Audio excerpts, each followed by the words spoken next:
Well, welcome to our first episode of Banter with DEBI Evans. And it's always a joy to chat with you, Debbie. And we've got too much to talk about because you're never without any kind of content when this world is the way it is. So, I mean, it's like, where do we start, really? This week has been insane on itself. Every week's insane. It's just like, well, the World Economic Forum weren't wrong, were they, when they said a polycrisis, they're going to literally throw the kitchen sink at us, whether it be health or finance or war or whatever. They're just going to throw everything at us, and that's what they're doing. And I think they call it an information cascade, where you just get so overwhelmed with information, and let's face it, a lot of it is fake information, misinformation, and a lot of it is distraction at the end of the day. Yeah, it is. Well, this happened yesterday, didn't it? We have, I think, if we just play. So today I'm thrilled to announce that the two world's largest pharmaceutical manufacturers, Eli Lilly and Novo Nordisk, have agreed to offer their most popular GLP-1 weight loss drug. I call it the fat drug, remember? At drastic discounts. They're very effective drugs. And so far I've never heard anything bad about them. I only hear good about them. It's pretty. Is there anything bad about them, Bob? Yeah, I haven't heard anything bad. Someday maybe it'll come out, which will notify you immediately. But so far I haven't heard that, including the drugs known as Zepbound and Wegovy, often called Ozempic. This is a triumph for American patients that will save lives and improve the health of millions and millions of Americans. Amazing thing. They are amazing. I want to thank Eli Lilly CEO David Ricks, a friend of mine. We've worked long and hard. He and I got this whole thing started in a way. And Novo Nordisk CEO Mike Dustar for joining us today. Great, talented people. They make a lot of money. I looked at the money, but they're entitled to the money because the companies are doing very well. Along with Secretary Robert F. Kennedy Jr., Secretary Howard Lutnick. Do you take any of this stuff, Howard? Not yet. Okay, good. CMS Administrator. Well, where do we start? Well, he makes a lot. They make a lot of money. He likes that. He was quite proud of the fact that they make a lot of money.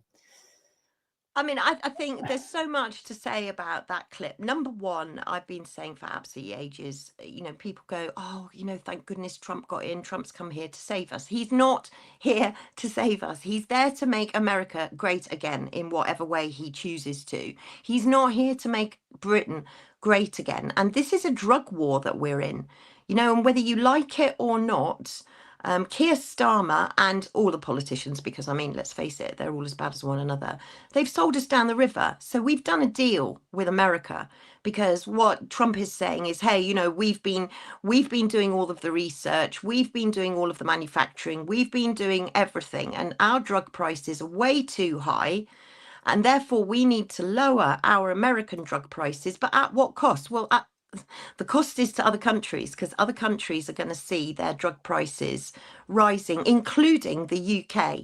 And, there's so much evidence of this now, and people are failing to see it. We are going to be, or at least the British public, are going to be totally screwed over by the USA pharmaceutical companies. So watching Trump say that, and only a couple of weeks ago, he was with Albert Bourla from Pfizer.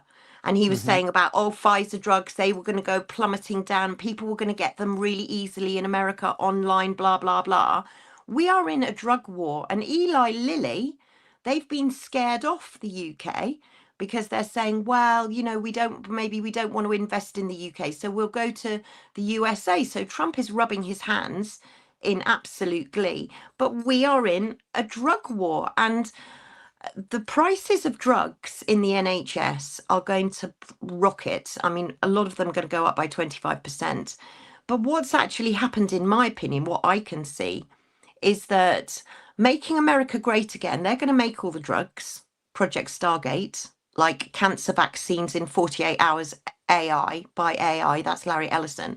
They're going to manufacture all these drugs. Pfizer are going to manufacture them. Eli Lilly are going to manufacture them.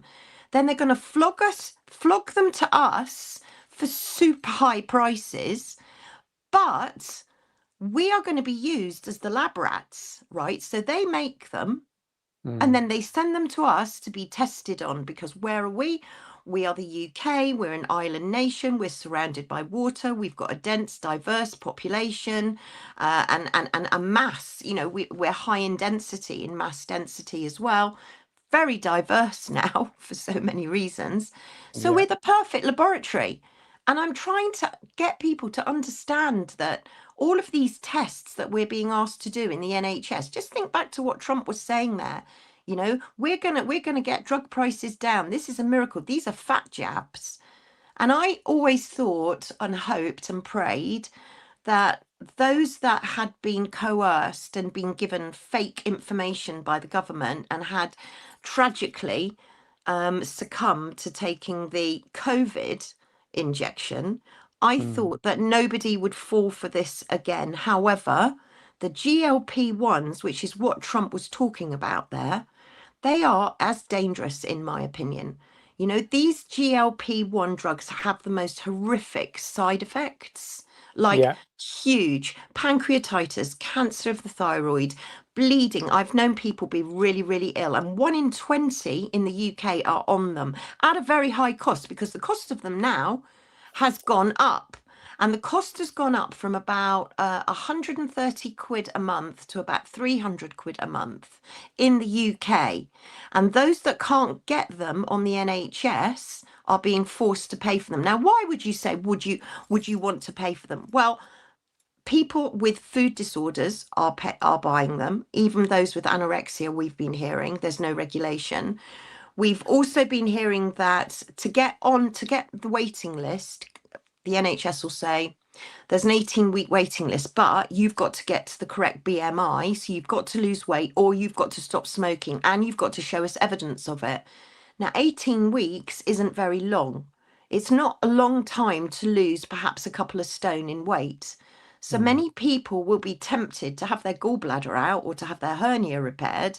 They'll go on these GLP-1s for a quick fix, you know, get rid of the weight quickly. It's an incentive. We're incentivizing people. Trump is clearly saying, I don't know if you saw that or heard the kind of hidden, he said, are you taking these, to somebody that was standing next to him? And then he said, no. Oh, good. Oh, good. I know. Good. I heard him. You know, yeah. I mean, Trump, you know, to be honest with you, if Trump went to our NHS and his BMI was done, I don't think he would be given treatment, because perhaps his BMI would be a little bit high. But maybe they think he's pregnant, Debbie, if he turned up at our NHS. Oh, don't. We'll get on to that in a minute. We'll get on to that. But seriously, people don't understand the dangers of these drugs. And that is exactly what he's rolling out right there in the White House. It's terrifying, but it's that good. The guy behind him collapsed, didn't he? Let's watch. So let's. I mean that in itself, and you have to watch closely. You have to watch RFK as well. And this is a pharmaceutical executive from Eli Lilly, ironically. High value jobs, but today we. Oh, you okay? Gordon, you okay? Watch RFK. He does a runner. Gone. Trump's just kind of just watching. Trump doesn't know what to do. They cut the live feed, you know. They cut it immediately. Did they? Yeah, they cut it immediately and everything went. But I hear that the gentleman that collapsed, apparently he's okay. That's what they're saying. I don't know. I've got another angle actually as well, Debbie. I managed to find another angle of it, and it's more for me looking at RFK's movement, the way he shifts himself and he's like, I'm out of here. I'm out of here. Well spotted, Anne. Well spotted, because, you know, that's very interesting in itself, because RFK is hailing these GLP-1s, which is what they're all there for at the end of the day, the skinny jabs, fat jabs, whatever you want to call them. He's hailing them as a miracle. Is that what he said? This is a miracle drug.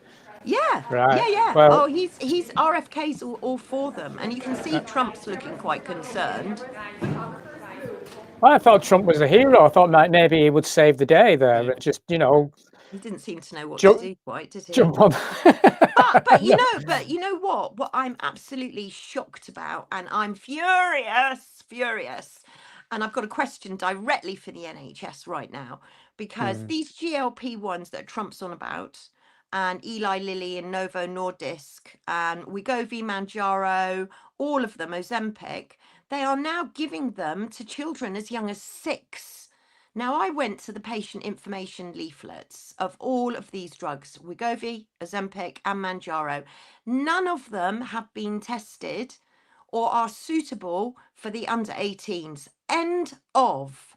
End of. So I'm sorry, but if they're not recommended or tested, or there's any data on these drugs for children, why Southampton were giving them, but other trusts now are rolling them out for children?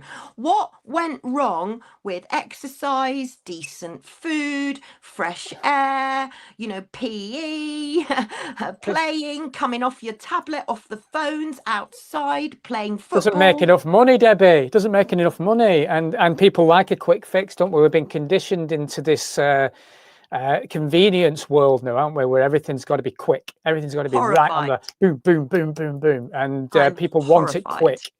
Yeah. Horrified. Did I see like the you lovely say. Charlotte making a lovely comment there? Hello, Charlotte. Yeah, Charlotte's there. We love you too, Charlotte. We do.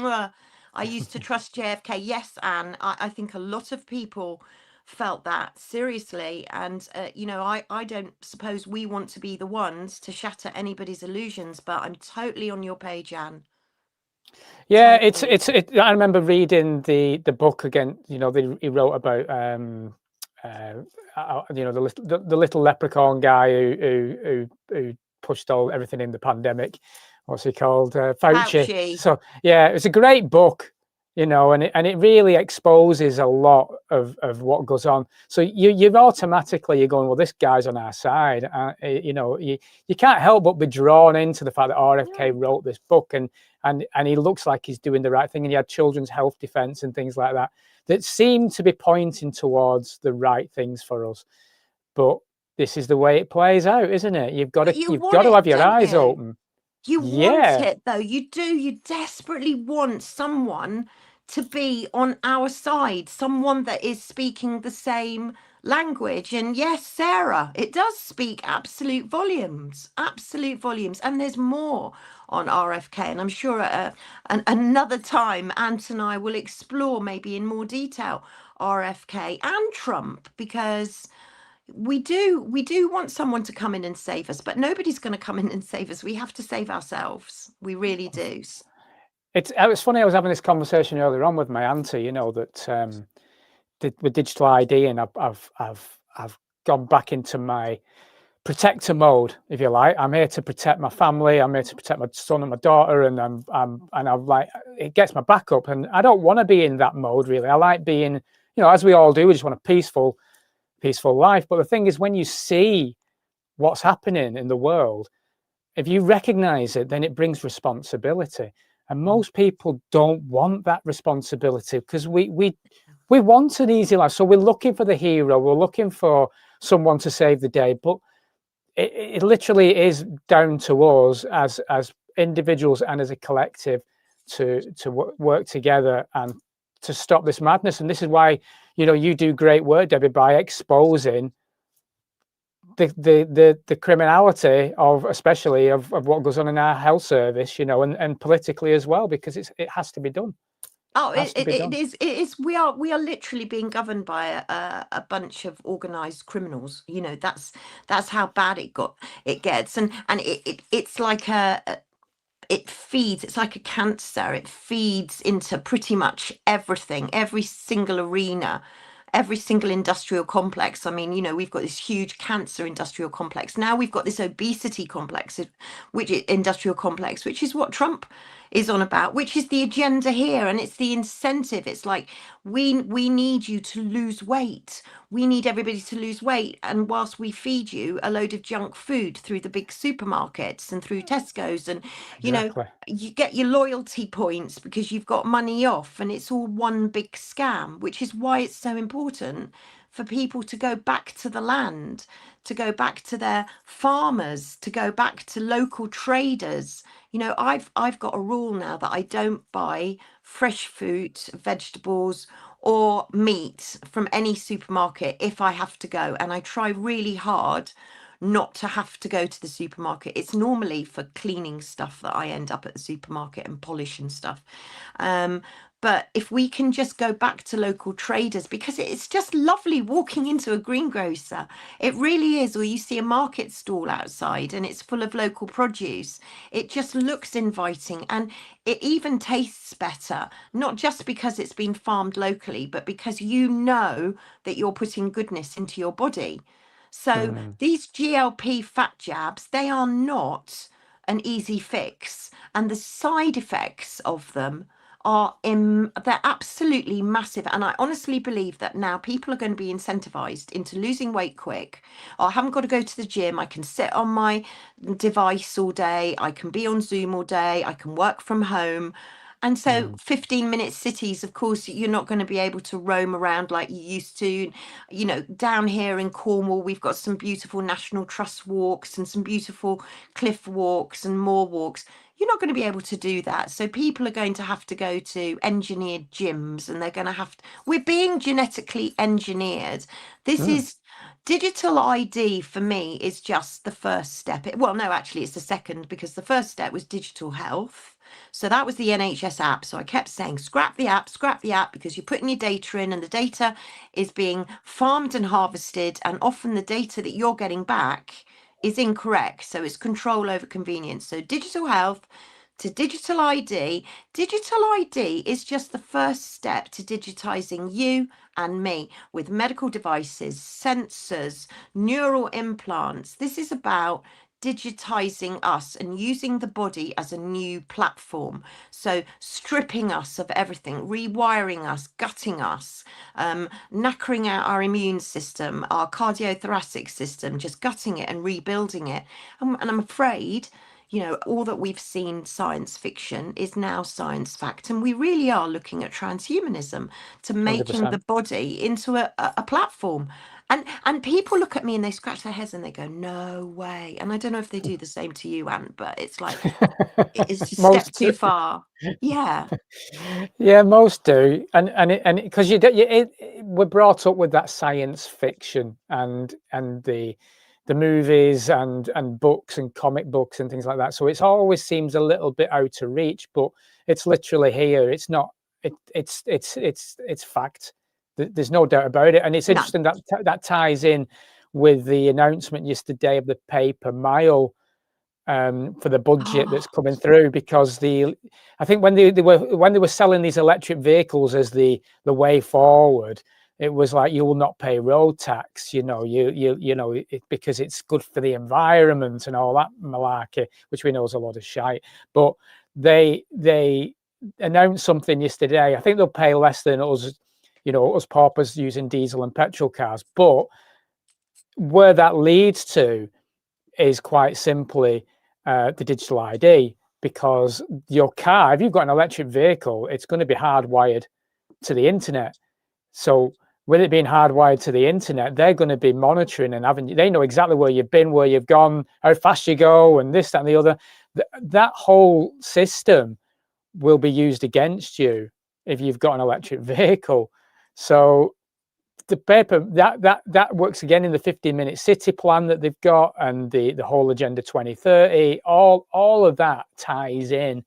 So they need the digital ID as the gate. It's the bridge to connect you with your digital twin to all the aspects, be it health, be it your carbon, be it whatever, so they can control what you're allowed with a social crediting score.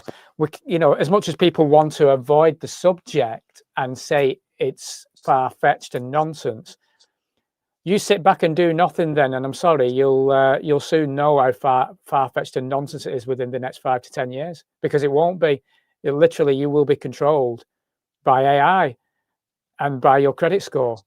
And but that's if you can get on the internet, because if you've done something wrong, or you've been deemed to do something wrong, or you haven't put in your biometric data, or you haven't updated your vaccinations, or you haven't done what the government have said. In Canada, they're about to pass a bill which will give officials and the heads of all of these networks the power to ban you. So you'll literally wake up one morning, perhaps you did something the day before that you're not even aware of. Maybe you jaywalked, I don't know, and you haven't got enough social credit score points. I don't know. You wake up in the morning and all of a sudden you're banned from the internet, which means that you're probably banned from all your health information, you're banned from your financial, your bank information. So they're just going to literally ban us. And then of course you've got a different internet. So I mean, you know, we're chatting away and we've, you know, logged on to whichever server, blah blah blah. Now you're going to get, you know, when Sky TV first came out and you got a kind of basic package, and then you got the sports package, and then you got the, you know, entertainment package, and then you got a film package. So I believe that the internet's going to be like this. So you're going to need to subscribe or be a good citizen and give all of your biometric data in order to access whichever internet it is. It could be the internet of bodies, right? Which we know the internet of bodies is going to be merging the human body with tech. It could be the internet of outer space. There's one of those. There's different branches now of the internet. So which one are you going to be allowed into? Which one will you be subscribing to? Because you'll have to pay for it, let's face it. I mean, Rachel Reeves is revving up. She's warming up in the wings, ready to throw a million taxes at us, whether they be in your face or stealth. So you're going to have to pay for all of these packages. But if you haven't been a good citizen, and you know, people say to me about Chinese social credits and they go, oh, well, you know, no, there's nothing to see in China, blah, blah, blah. Well, if you think about the competition out there now, whereas we're recording this, you know, it would be really fantastic if we got lots of people watching and lots of likes and lots of comments, because that's what we're looking for, right, is to get the message out. But that's kind of a Chinese social credit system in itself, where everybody's looking at how many likes have I got, how many followers have I got, how many have I lost, how many have I gained, what did I say to lose them, what did I say to gain them. So we're already being prepped for the Chinese. Yeah, exactly. Years. Facebook, when it was out there, we thought it was a great tool to connect to people that we knew. And then they started doing the tagging on the photographs. So they were already getting the facial recognition situation in plan years and years ago. I mean, it's a CIA system, really, Facebook. MK Ultra. Very clever. I mean, but they use it to experiment socially on us. If you remember the, what was the cold water bucket challenge, the ice bucket challenge or whatever, you remember that? And everyone was having the water thrown over them. And so they do these social experiments on the social media to see how many people fall into line. Quite interesting how they do it. And Big Brother, if you look back at, you know, and I was one of the first ones, I was absolutely fascinated with Big Brother. And now you look at reality TV, you know, like Married at First Sight and what they call reality TV. But then now we've got another brand of reality TV, if you like, that seems to be knocking mainstream media off the ratings, which is the auditors. Because we've got all of these auditors, whether they're historical auditors or whether they're hotel immigrant auditors or whether they're city auditors, people are going around with their cameras and they're filming things real time. And I have to say, I've been hooked in, probably just the same as loads of other people being hooked in, because you get to see what is actually going on. And that's reality TV on another level. But I also think that with all of these auditors around, I think we're going to soon get the government saying you can't be, you can't be filming publicly. That's going to be the next thing, because all of a sudden now people are saying, oh, well, you know, you shouldn't be filming us. We didn't give you permission. Well, yeah, you can film whatever you want in a public place. And so that's going to be the next thing that comes down the line, is that, you know, all of these auditors who are going out, many of them are doing absolutely amazing work and putting themselves at quite a lot of risk whilst they're doing it as well, I have to say, and not getting an awful lot of thanks for it many times. So they're being treated appallingly. But, you know, in the end, they're going to be stopped from doing what they're doing because it's reality TV. The new form, the new age of reality TV is YouTube. Yeah. Yeah. Well, it is. And a lot of YouTube, to be fair to YouTube, is better than mainstream TV, though, because you do get some really good independent work out there, which is great. But it's what's I found speaking of YouTube, I found very fascinating this week is they've allowed all the big accounts back on that were banned during COVID. So I'm just interested of why and what Google are playing at, because they've waited till this point. I don't understand why they were so adamant with their you know, dealing with any kind of speech about the vaccines and COVID and things like that, that they would knock you off. This misinformation, as they like to call it, and as they're teaching our children about misinformation these days as well. I'm fascinated to see where they're going with this. Are they? Because I know that at some point accounts are going to have digital ID to access their own YouTube channel. That you can see where that will go, because you're earning money as a big channel, especially. You know, I don't earn particularly. I mean, if I make 60 quid in the month, I've done great. But some of these channels are earning hundreds, if not thousands, and they're going to have to provide probably some kind of digital ID to use their channel. So it will be interesting to see what happens. Because I know David Icke's channel's gone back on, Matt Devlin's original channel's gone back on. You know, there's a few that were banned. However, I watch one of the, I mean, I watch a lot of the auditors, but I was watching AY audits. Now, Channel 4 pulled him up and said, you know, they were going to do this program on this bloke. They were basically trying to do a hit piece on him, and it didn't work at all, I'm glad to say. But I only learned just a couple of days ago that AY's YouTube channel has been demonetized for 3 months. Now, I don't know the reason for that. Maybe there was some content on it and they've decided that he goes in the sin bin for 3 months. I'm not quite sure. So clearly YouTube are still coming down on things that they don't perhaps want seen. So they're still censoring. It's just that now they're throwing other people back onto YouTube, maybe to distract us from the people that are now being demonetized. So somebody like AY has got his own business, I believe. And if AY is watching, I think you do a great job. And if I've said something that's not correct, please do feel free to comment and correct me. But I think he's got his own business. And he's now said that he's only going to be able to do live streams probably once a week, because of, you know, the obvious thing is YouTube censor someone, demonetized. Now, Channel 4 intimated that he was making £20,000 a month from YouTube, from the monetization on YouTube. That was what was suggested. I don't know if that's true or not, but if it is, that's a lot of money. So you can understand, if you're going to demonetize someone, then that person's got to go back to their original job, or go back or put more hours into their original business in order to make up for the money that they're losing off of YouTube. So it technically closes people down. And this is why I think it's really important that the members of the public subscribe to, and I'm not talking monetarily, financially subscribe, but, you know, hit the subscribe button, hit the like button, hit the comment button to support these people moving forward, because otherwise they'll be demonetized and they won't be streaming, and we're not going to get to see the truth. So YouTube are still censoring.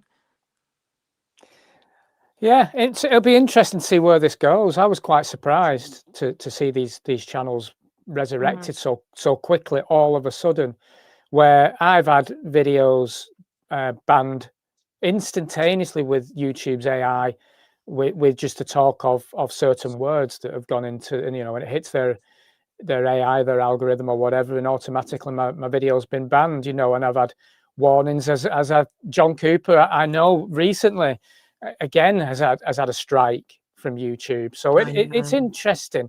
It's interesting to see where this is going to go. Don't And you like you think said, it it's might be a distraction. indicative, though? Don't you think that's indicative that the people that are now getting censored are, in my opinion, the very authentic people? So perhaps they've changed their algorithm, YouTube. So now that COVID and vaccinations and whatever is now not part of the red warning algorithm, if you like, and now it's migrants or Islamophobia or other words. I hope that doesn't affect ours, but maybe the algorithm for YouTube has changed. I think they change it all the time, but for whatever reason, they have definitely moved away from COVID and vaccine. They must have done, otherwise these channels wouldn't have been resurrected. So they're obviously not bothered about that narrative anymore, and we're entering new narratives, aren't we, that they're going to want to control. Yeah. So we'll just have to keep an eye on that and see where it goes. Well, I always think if people are banned or if people are censored, it's kind of a badge of honor. And it's like David Beckham was knighted officially by the king. I was going to say that. But you see it now as a badge of dishonor. It's like, oh well, Yeah. it's almost like they're in the rabbits in the headlights. So I think sometimes when I've got censored over something, I've thought, oh well, I've hit the point. So when channels disappear, you think they've hit the point, and then when they come back again, you think, oh well, maybe they're not hitting the point quite so much, and they're not so much of a threat to other people, and different people are being censored. Yeah, very, very likely, Debbie. I mean, speaking of Beckham, though, I mean, he's tried for a long time to get knighted, hasn't he? A long time. He's been and done everything, hasn't he, to try and worm his way into that knighthood. It's a bit pathetic, really. Oh, I tell you, I mean, Beckham's relationship with the royal family. I mean, where do I start? Keep tuned for the royals. I'm doing a 7/7. If anybody doesn't know, I've got only a little baby YouTube channel, but it's growing. It's growing very slowly. And I try to chuck in 7 stories in 7 minutes because I know people haven't got time. There's so much news coming in, and so many people putting out so much amazing content that you don't know where to look. It's like being in a sweet shop a lot of the time. But I'm putting out a 7/7 tonight, and I think people are going to be a little bit surprised, especially coming out of my mouth. Especially coming out of my mouth. I think. No, gobby granny. Not a gobby granny. No. This is my son. Well, you'll see tonight. But something came to my attention that I was quite shocked. I was so shocked. Right. And I didn't know what to do. And I said to my son, I said, can you tell me what this means? And he went, Mum, no. Look it up. And I went, oh! And anyway, I'm going to be revealing it tonight. I don't think it's what people are going to be expecting, but I'm doing a royal special. So it's a 7/7 royal special, because there's always plenty to say about the royals, isn't there? So keep tuned for that. But yeah, David Beckham, Golden Balls. Wasn't he called Golden Balls in the day? I think so. Yeah, he's a ball, that's for sure. Yeah. I mean, it's just like he's been in with the WEF. He's had the adverts with Bill Gates. He's literally just thrown himself wherever and whenever he can. A bit like Gary Neville as well, but maybe not quite as bad. But they just seem to get about, don't they? And he's, I watched a little moment where Sausage Fingers is kind of just, knighting him, and he's so happy with himself. Is that it? What's he going to do now? Now he's been knighted. What's he going to do now? Where does he go from here? Is he going to become king himself? What's his plans? I think he already is, isn't he? I think he already thinks he is. I mean, him and Lady Victoria. I mean, that's it. There's so much to be said about the royal family, and you mentioned Bill Gates there, and perhaps next week we can talk a bit more about Bill Gates, because Bill Gates. There's been a new appointment at the MHRA, and it all goes back to Bill Gates, as you would expect. I am so giddy with the MHRA. Oh, and by the way, I just got to put this out, because I'm determined that wherever I'm speaking, live or otherwise, I'm going to start on all the time at the MHRA. I think we've been banned from board meetings, Ant. Oh, because you were attending them all the time, weren't you? Every single board meeting. I have been to every single MHRA board meeting, and I have sat through all 2.5 hours every single time. Yeah. And all of a sudden we get a new CEO because June Rain has gone, And now we've got Lawrence Talon, who's kind of like the Bond. He's like the Bond of the MHRA. The Bond. He is, honestly. He's kind of this suave, dark hair, kind of very slick man who's obviously making a lot of changes very quickly, because the last board meeting was in July, and myself and Cheryl and others, we always attend and we always compare notes. And we used to be able to record it, but now they banned us. They weren't allowed to record it. We weren't allowed to take screenshots.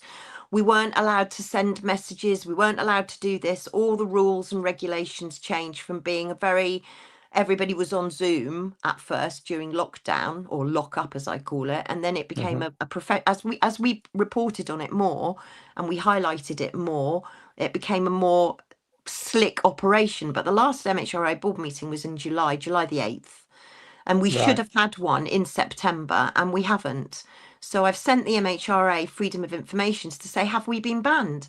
Because it looks like the MHRA, and there's a lot to say about the MHRA, so perhaps one day we will talk a bit more about them, because they are instrumental. They are the enablers. They're enabling all of these poisons to go to you and me and everyone else around us. And for people that are saying, well, I'm never going to take allopathic medicine again, I totally get that. But there are situations, like if you've got a really nasty sepsis infection, you're going to need antibiotics, and you're not going to get them moving forward. You're just not going to get them. So there's a lot to be said about the MHRA. But Bill Gates, I am so giddy with the revolving doors, I think I might just fall over. And it gets worse, because this is a heads up for everybody, and perhaps we'll talk. There's so much to talk about.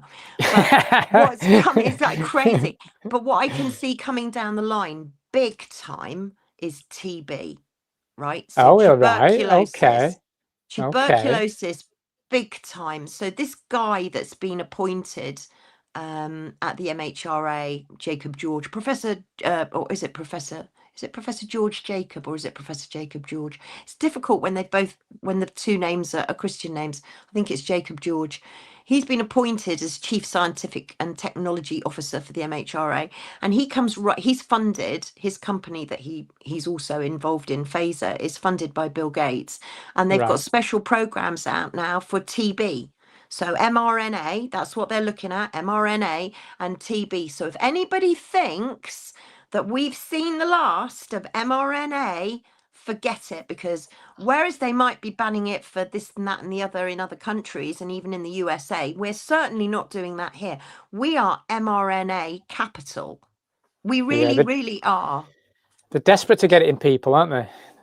Any which way. If it's not a GLP-1 skinny fat jab, it's going to be mRNA. If it's not mRNA, you're going to get some new antibiotic or antimicrobial coming down the road. And I think that's going to be E. coli. So everyone's going to end up with urinary tract infections. And they're going to be told, we're really sorry, but, amoxicillin or whichever antibiotic it is that you're used to, that's not going to work. So what we're going to have to give you is a new biologic. It hasn't really been tested, but I'm afraid all of the other antibiotics won't work. And China is the world's biggest supplier of antibiotics. The biggest supply. Yeah. India is the pharmacy of the world, but for antibiotics, it's China.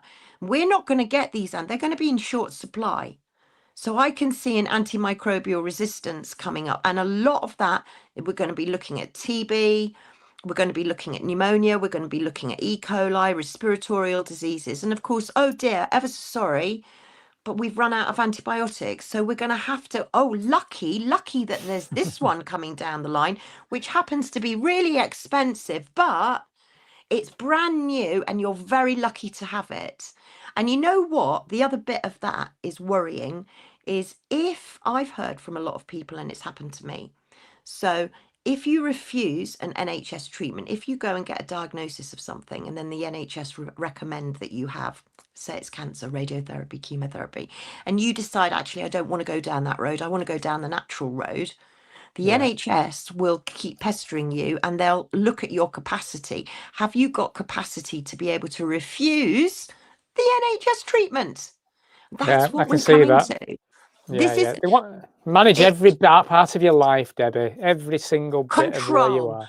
It's Yeah. control. And I say to these youngsters, I say to them, is it really worth it being able to just hit a button and get a Deliveroo, or hit a button and get a ticket for a rock concert? Is it really worth it to sacrifice your freedom? Because that's what you're doing. You're for convenience, because you're able to hit a button, you're able to do things speedily, quickly, whatever. Is it really worth convenience? Well, it's convenience versus control. The thing is, with the youngsters though, is where do they compare it to? You know, where we can compare massively for our time, in even just in the 90s, you know, in the early 2000s, we can have that comparison. But people who are born now, they're born into this digital world, aren't they? So they've only got us nutters to go, wait, we're trying to show you a better way. We're trying to show you a better way, and that's the challenge I think we have. Is the youngsters more than, I agree. you know, if it was down to us and our generations, this digital ID thing will be an absolute flat out no. They wouldn't get away with it. It wouldn't happen. No. Absolutely no. But they're going to play the convenient route, aren't they? And the youngsters are the ones that eventually, and I'm not saying it's this time, but eventually they'll keep knocking on the door. So we've got to keep educating. They want it, Ants. They actually want it. I saw a vlogger the other day, a travel vlogger, and he'd got to Dubai airport, and they used all sorts of electronic devices to fast track you through departures and arrivals, so you haven't got to hang around at the terminal for too long. He thought it was amazing. He wanted it rolled out. I mean, I don't suppose he's aware that most airports will be closed by 2030, but he wanted it rolled out absolutely everywhere. And youngsters, you know, I remember back in the day when I was nursing, and it was probably 1981, I reckon it was. And one of our auxiliary nurses, and the auxiliaries and the state enrolled nurses were amazing. One of them came in with a Sony Walkman, a bright yellow Sony Walkman. Well, I was bowled over. I had to have one. And it was like a whole month's wages, but I had to have a Sony Walkman. So I get that youngsters want the latest in devices. I get that. We did, you know, in our own way. We wanted the best record player, or one of those cassettes that auto reversed. I couldn't believe it when I was driving to auto. It was like, wow, this is amazing.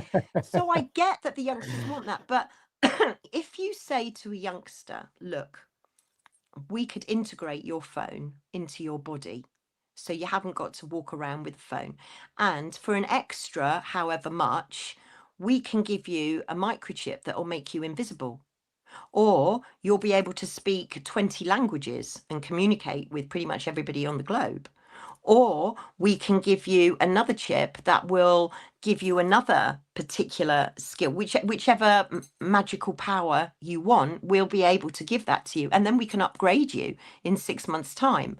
So who chooses who gets upgraded, and what happens to the people that don't get upgraded? This is all heading for transhumanism yet again. And I get it. You know, if I said to if my son, who's actually very awake, or one of my sons is very awake, but you know, if you say to a youngster, you could have this, and you could teleport yourself to Australia, or you could teleport yourself to America in a heartbeat, you'd be tempted to do it. You just would. I wouldn't, because I'm too old in the tooth, and I wouldn't want to do that anyway. However, you can understand a youngster wanting to do that. So they're going to incentivize them to integrate their phones into their bodies.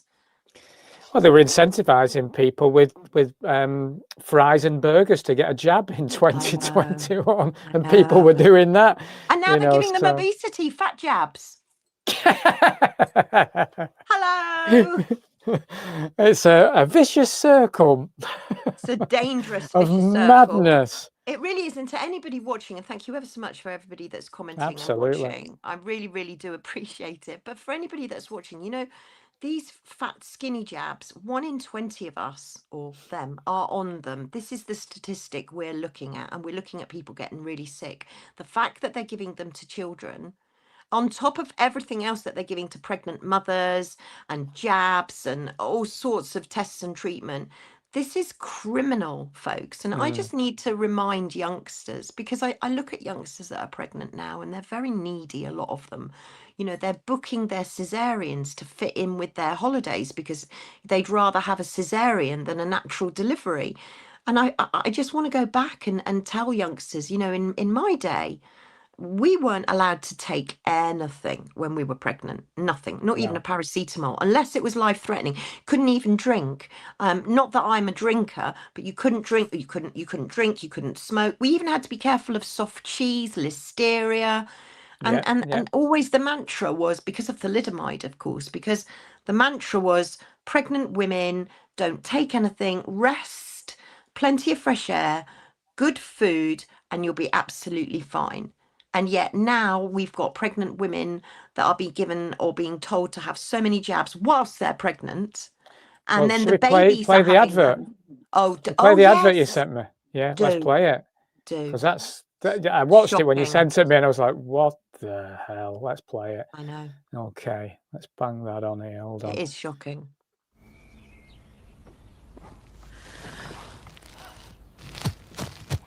Morning.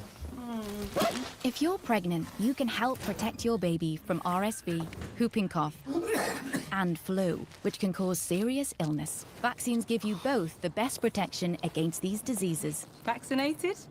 Yeah. During pregnancy and in your baby's first months of life. Stay strong, get vaccinated, speak to your midwife or GP practice. Well, What do you say? What do you say? Comment. Somebody comment. Somebody comment. Well, my comment, because my instant thing is like, what the fuck? Yeah. Sorry, like seriously.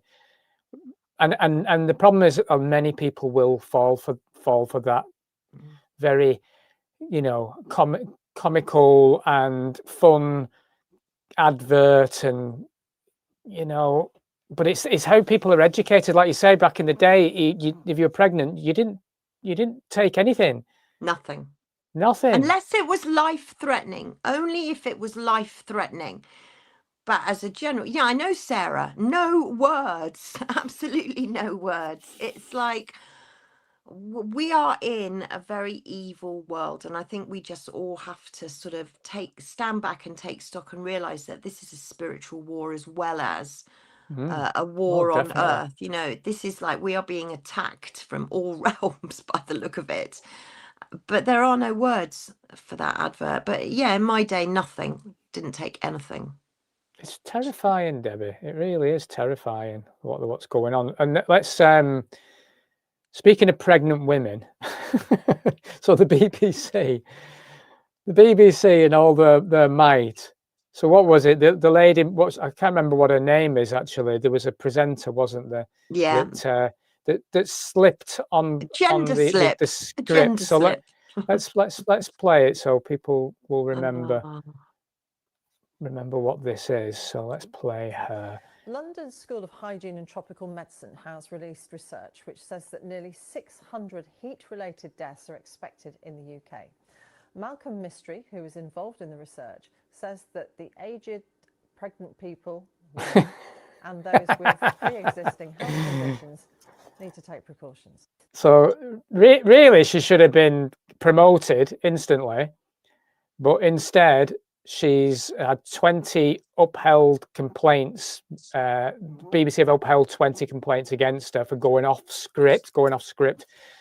And the BBC has announced that, so her name's Martine Croxall, broke the rules because of her facial expression.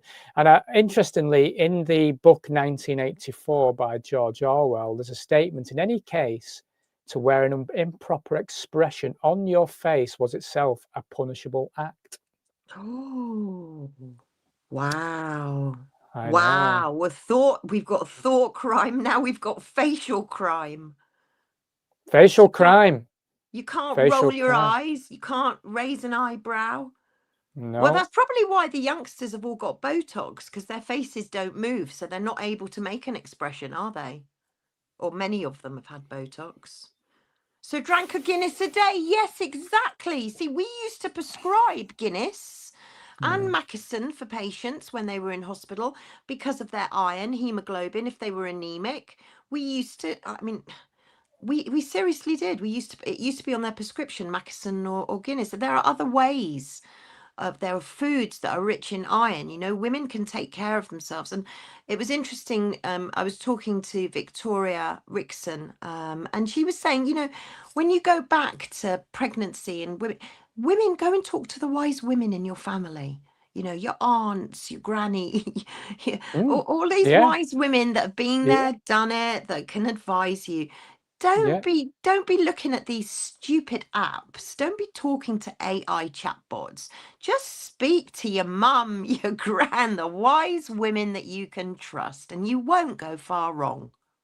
Isn't this a point of community though, Debbie? This is where, when you go back to, again, I know I've got great nostalgia when I look back on the 90s because I had such a great time, but communities were starting to be eroded at that time and removed. And I think if communities existed as strong as they did back in the 60s, 70s, and 80s even, they probably wouldn't get away with as much as they get away with now, because people are looking, like you say, at apps and the TV and various other things, and they're not talking to the wise people in the village anymore. They're not No, having those conversations. They don't even know who the next door no. neighbor is. So we are taking our information and our guidance from corrupt but bought and sold individuals rather than 100%. wise people. And that's, if we could bring community spirit back in person, I think that would make a huge difference right now. However, I think that community as we knew it, that's what we want back. But what they want for us now is a different type of community. It's a digital community. It's a community where we're all restricted and locked up in our pods in 15-minute cities, where there isn't going to be community. We're all going to be isolated pretty much, or not allowed to socialize with people from other communities.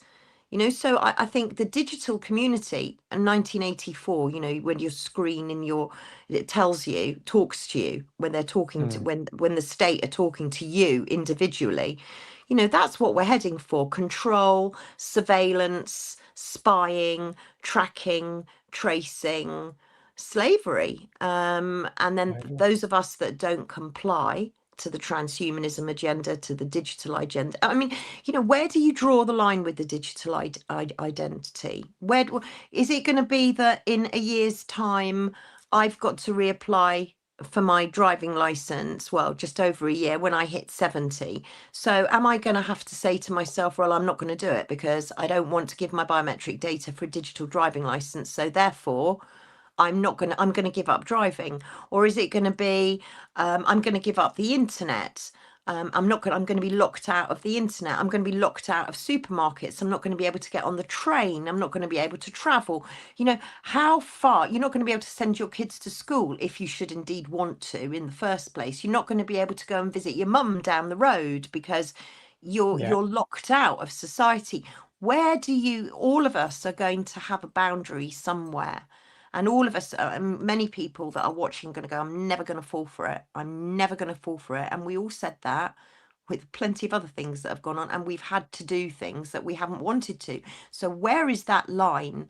Where do you draw that line and you go, right, that is it. I'm never going to do it. Because if you're never going to get into the whole digital ID, you are effectively going to be in savage lands in Brave New World, and you're going to be locked out of society pretty much, and you're going to be in your own system where you're having to barter and you're having to make sure that you're connecting with other people who have also opted out. This is where we've said the digital communities are going to be one side of the fence, and then on the other side of the fence it's going to be non-digital, where people are going back to the land, almost like the Amish, you know, where there are communities within communities. But again, that's separating people. But I think, you know, digital communities is what they want, not what we want. We want the good old fashioned going down to the greengrocers, having a chat with somebody. We want to be able to go into the pub, make sure that Bert down the road is sitting there at 7 o'clock for his half pint, because if he's not, people are going to go and knock on his door and make sure he's okay. So that kind of community has gone now. And that kind of community was really, really important, where, you know, people that go to church or go to pray, if somebody's not there one week, they're going to notice. But now people are not encouraged to be with one another, to talk to one another. They're too frightened. They're going to say the wrong thing. And that's where it's got so dangerous, is that people are too frightened to speak. They're too frightened to upset someone, to worry someone, to offend them. And now we've got all of these new police, the respect orders, where if you've said something to offend somebody, you're going to get a respect order thrown at you. So people are too scared to talk, and it's the one thing that we do need to do. And there are some difficult conversations that we have to have. Well, it's time for bravery. This is the thing. It is time for that more than ever now. Yeah. We have no choice. We literally have no choice, because this is the only. This potentially is the only gap we've got of opportunity to stop this nonsense. Because if this rolls out the way they want it to roll out, it's going to be a lot harder to break down. It's a lot harder to stop it than it is to get out of, I think. So this opportunity now is where people are to unite and come together and start talking in the communities. I've got my Truth of Tuesdays started up again. We had 50 turned up last week, which was nice, and that will build momentum. And then my plan is to network in other areas as well, so we can start building those in-person networks, because it's going to be crucial moving forward. And I think Cheeky Sprite was right. I'll agree. There will be a black market / underground society. There will be, and I would imagine in China, where obviously it's quite a strong social crediting system and digital ID infrastructure, there will be a black market in operation. There will be rebellion, because it's human nature. We don't want to be controlled. No, we don't, even though they're probably a lot more subservient than we are, because they've been conditioned heavier over more time. The human spirit will still shine through. I believe in that. I do too. And I believe that, for all of the doom and gloom, we have to throw out things that people can do, because people are sitting there going, well, I'm one person and I'm up against Rage Against the Machine. I'm up against this huge, great machine. What can we do? So I always say to people, right, the first thing you can do is just delete all your apps that you've got. Yes, Cheeky Sprite, your distiller that doesn't need power. It's a Berkey, by the way. It's a Berkey, and you can get other makes, but it sits on the worktop. It just uses gravity, so you haven't got to use electric. Hope that helps. What was I saying then? I've forgotten. I've lost my train of thought now. I've forgotten as well. Well, don't worry. But I mean, the trouble is, though, Anne, is that we're entering an age now where you're right. We've got a very, very, my pleasure. We've got a very, very small window of opportunity, and if we don't snatch it now, so what can we do? Right, these are the things. This is what I was going to say. What we can do: get rid of your apps, because it's an app track, especially the NHS app. A lot of the information that you're giving on the NHS app is the harvesting your data, and it's going all over the place, including to Bill Gates and Palantir, and let's not even start on Palantir. So that's delete another your chat. That's another chat. Palantir, I'm not doing very well just recently, but Palantir, funny. I've got to give you this little bit of news, because Donald Trump is getting rid of the east wing of the White House. He's knocking it down. He's building a ballroom, 2.5 acres it is, but they're building all this subterranean stuff underneath. It's going to be like another Pentagon, I think. Anyway, one of the funders for that, along with Google and everyone else, is Palantir. So that's just an interesting fact. Imagine my shock. Just an interesting fact. But yeah, get rid of your apps. Get your mobile, make your mobile phone immobile. So don't take it out with you.